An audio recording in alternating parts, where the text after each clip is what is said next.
اعوذ باللہ من الشیطان اللعین الرجیم بسم اللہ الرحمن الرحیم سلام علیکم ورحمۃ اللہ وبرکاتہ۔ اللہ تبارک و تعالیٰ کا شکر ہے کہ میں کراچی سے تاج العلماء مولانا محمد نقی نجفی علیہ کا پوتا علی احمد آپ کی خدمت میں حاضر ہوں، اور اس وقت سورہ قلم جو مکی سورہ ہے اس کی فضیلت و خصوصیات جو مختلف تفاسیر میں لکھی ہیں وہ میں پڑھ رہا ہوں۔ جناب رسول اللہ صلی اللہ علیہ وسلم نے ارشاد فرمایا کہ جو شخص سورۃ القلم کو سمجھ کر پڑھتا ہے، خداوند عالم اس کو ان لوگوں کا اجر و ثواب عطا فرماتا ہے جو حسن و اخلاق کے حامل ہیں۔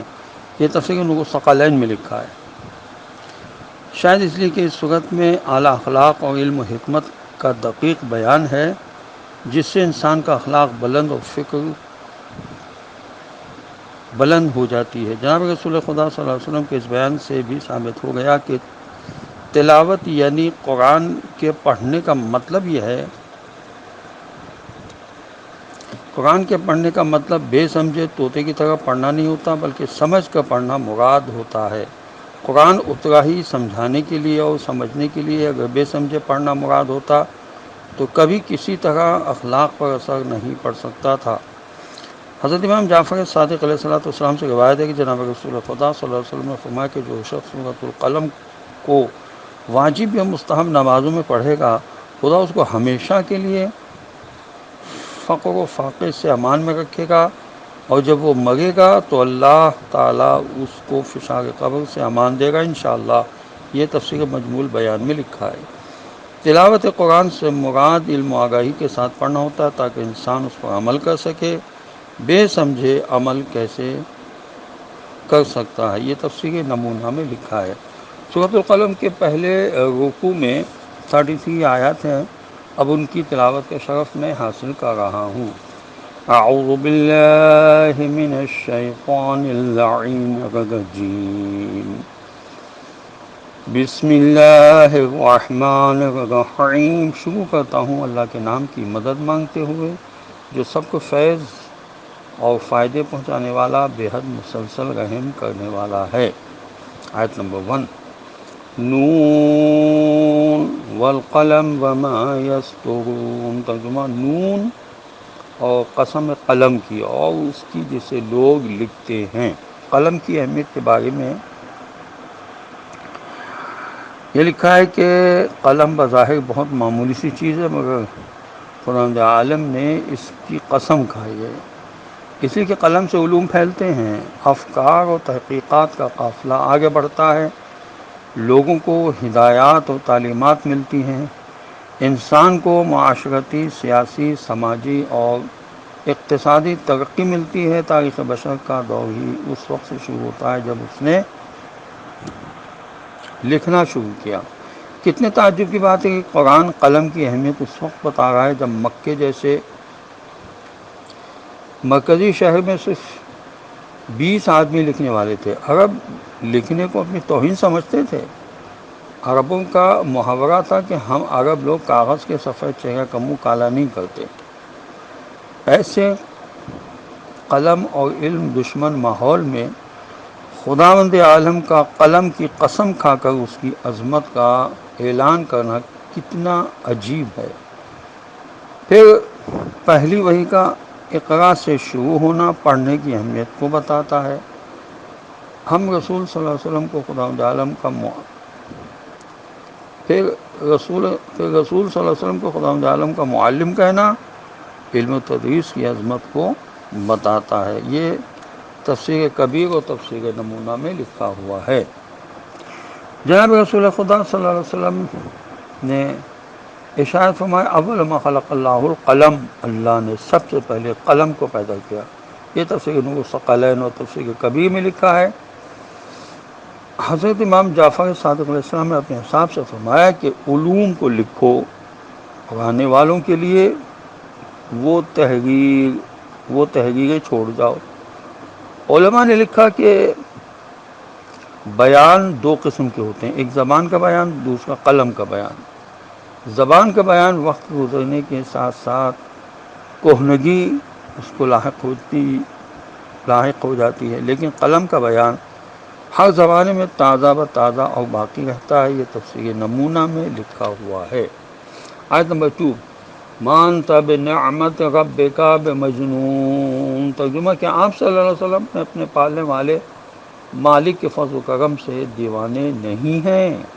آیت نمبر 3، وَإِنَّ لَكَ لَأَجْرًا غَيْرَ مَمْنُونٍ، ترجمہ بلکہ حقیقت تو یہ ہے کہ آپ صلی اللہ علیہ وسلم کے لیے ایسا اجر عظیم ہے جو کبھی ختم ہونے والا نہیں، یا جس کا احسان آپ صلی اللہ علیہ وسلم پر نہیں جتایا جائے گا۔ آیت نمبر 4، وَإِنَّكَ لَعَلَىٰ خُلُقٍ عَظِيمٍ، ترجمہ بلا شبہ آپ صلی اللہ علیہ وسلم اخلاق کے بہت بڑے درجے پر فائز ہیں۔ جناب رسول خدا صلی اللہ علیہ وسلم کے اخلاق کے بارے میں لکھا ہے کہ آپ کا اخلاق اتنا بلند تھا کہ دشمنوں کی لاکھوں اذیتوں کو برداشت کیا، مگر کبھی بد دعا نہیں کی۔ طائف والوں نے اس قدر پتھر مارے کہ آپ صلی اللہ علیہ وسلم پتھروں میں چھپ جاتے تھے۔ رات کو جبریل علیہ السلام نے ہاتھ پکڑ کر پتھروں سے نکالا اور بد دعا کی درخواست کی تو آپ صلی اللہ علیہ وسلم نے ہاتھ اٹھا کر فرمایا، اللہم اہد قومی فإنہم لا یعلمون، مالک میری قوم کو ہدایت فرما کہ وہ مجھے پہچانتے نہیں ہیں۔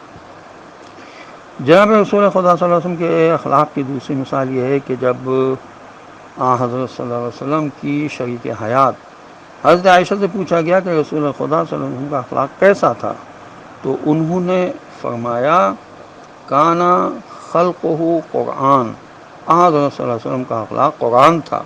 یہ امام احمد بن حنبل نے لکھا ہے، مسلم نے، ابو داؤد نے، ابن ماجہ نے، اور ابن جریر نے، دارمی نے بھی اس کو لکھا ہے۔ معلوم ہوا کہ جناب رسول خدا صلی اللہ علیہ وسلم نے صرف قرآن کی تعلیم ہی نہیں پیش کی تھی، بلکہ آپ صلی اللہ علیہ وسلم کا کردار قرآن مجید کا مکمل مجسمہ تھا۔ یہ فرق ہے انبیاء کرام علیہ الصلوۃ والسلام اور دوسرے فلاسفہ میں کہ وہ صرف اخلاق کی تھیوریاں پیش کرتے ہیں، مگر انبیاء کرام علیہ الصلوۃ والسلام اس پر مکمل عمل کر کے بھی دکھاتے ہیں۔ اس لیے انبیاء کرام علیہ الصلوۃ والسلام کی تعلیمات عملاً پھیلتی ہیں اور لوگ ان پر عمل کرتے ہیں۔ جناب رسول خدا صلی اللہ علیہ وسلم نے ارشاد فرمایا کہ مومن اپنے اچھے اخلاق کی وجہ سے اس شخص کے درجات حاصل کر لیتا ہے جو رات بھر عبادت کے لیے کھڑا رہتا ہے اور دن بھر روزے رکھتا ہے۔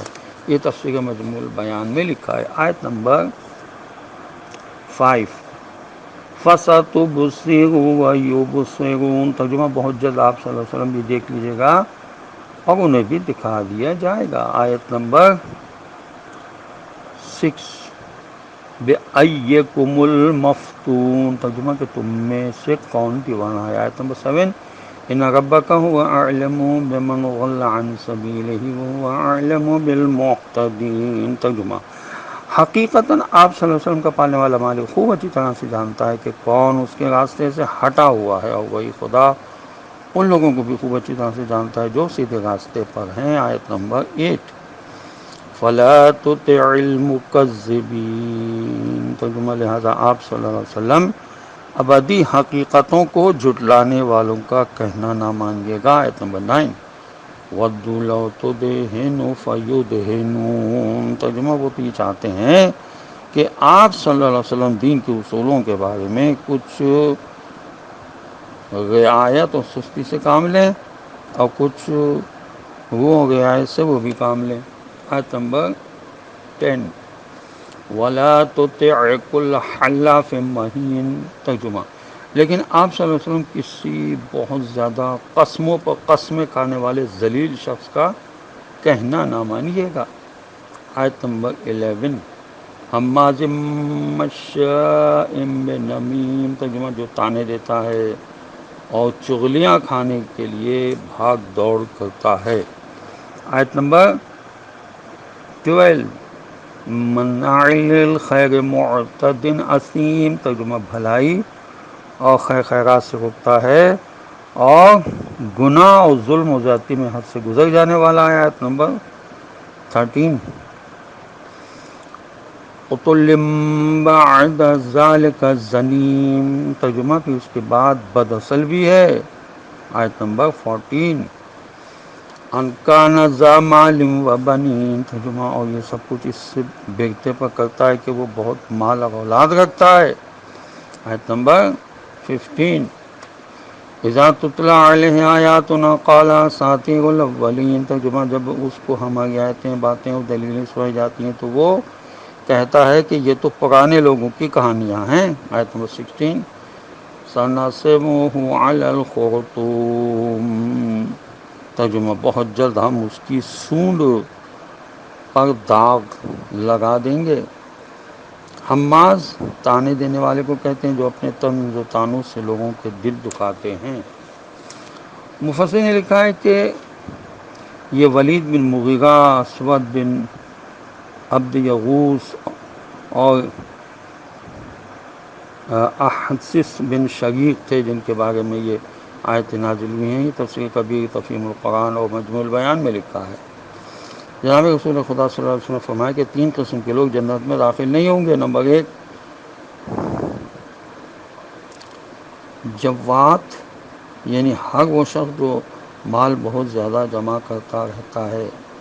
جوات کے آخر میں توئے ہے اور کنجوس ہوتا ہے. اور اسی طرح جازری، یعنی سخت مزاج، تنخو، ہر کسی سے جھگڑنے والا. اور نمبر 3 عُتُلٌ زنیم، یعنی بد اخلاق، پیٹ بھر بھر کے کھانے والا اور ظالم آدمی. یہ تفسیر نور الثقلین میں لکھا ہوا ہے. آیت نمبر 17 اِنَّا بَلَوْنَاهُمْ كَمَا بَلَوْنَا أَصْحَابَ الْجَنَّةِ إِذْ أَقْسَمُوا لَيَصْرِمُنَّهَا مُصْبِحِينَ، ترجمہ ہم نے ان مشرکین مکہ کا اسی طرح امتحان لیا ہے جس طرح ایک خاص باغ والوں کا امتحان لیا تھا جب انہوں نے قسم کھائی تھی کہ وہ صبح ہوتے ضرور اپنے باغ کے پھل توڑ لیں گے.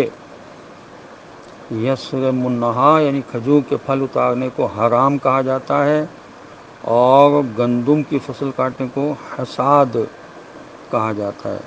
آیت نمبر 15 وَلَا يَسْتَثْنُونَ، ترجمہ اول سلسلے میں کوئی استثناء یا قید بھی نہیں لگا رہے تھے. آیت نمبر 19 فَطَافَ عَلَيْهَا طَائِفٌ مِّن رَّبِّكَ وَهُمْ نَائِمُونَ، ترجمہ رات کو وہ سوئے پڑے تھے کہ تمہارے مالک کی طرف سے ایک بلا اس باغ پر پھر گئی، یعنی چکر لگا گئی. آیت نمبر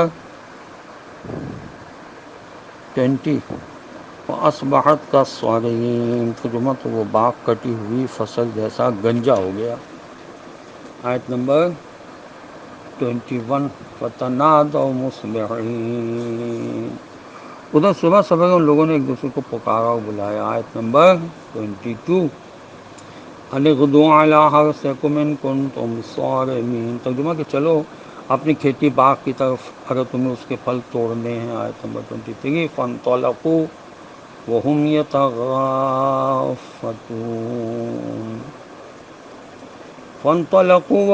يَتَخَافَتُونَ، ترجمہ تو وہ چل پڑے اور وہ آپس میں چپکے چپکے کہہ رہے تھے أَن لَا يَدْخُلَنَّهَا الْيَوْمَ عَلَيْكُمْ مِسْكِينٌ، ترجمہ کہ دیکھو نا، کہ دیکھنا خبردار آج کوئی غریب فقیر تمہارے پاس باغ میں نہ آنے پائے.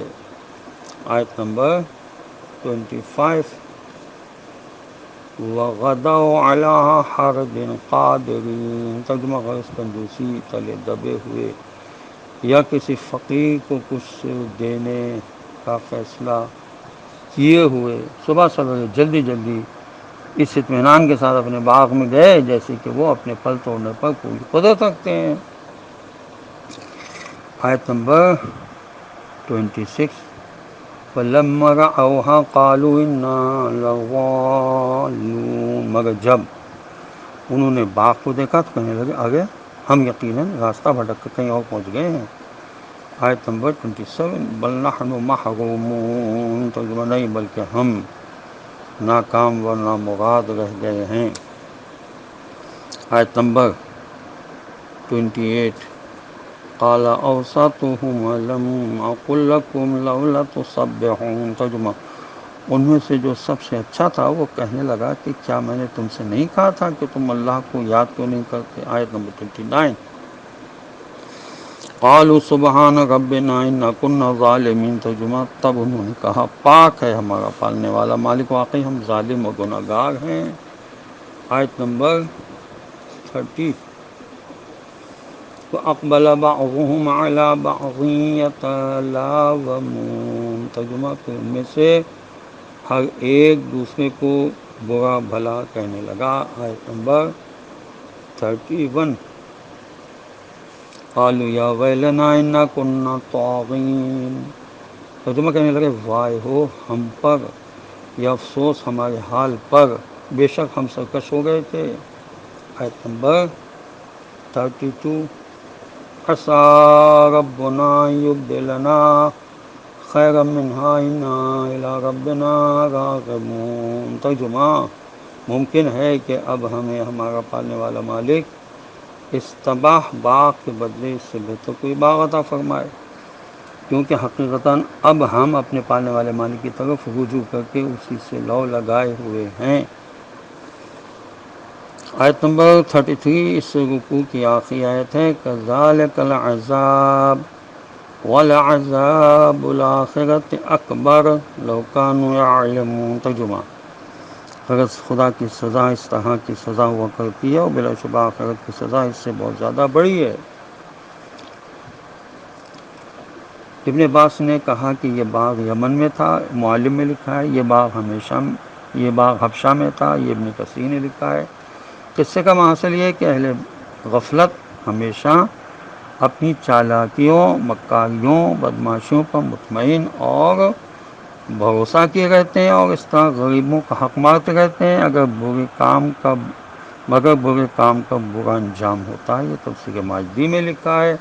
خداوند عالم کی بارگاہ میں دعا ہے کہ پروردگار ہمیں قرآن پڑھنے، سمجھنے اور اس پر عمل کرنے کی توفیق نصیب کرے. اور وارث قرآن حضرت امام زمانہ عجل اللہ تعالی فرجہ شریف کا جلد ظہور ہو اور خداوند عالم ہمیں ان کے اعوان و انصار میں شمار فرمائے. وآخر دعوانا ان الحمد للہ رب العالمین وصلی اللہ علی محمد وعلی آلہ الطیبین الطاہرین المعصومین المظلومین. السلام علیکم ورحمۃ اللہ وبرکاتہ.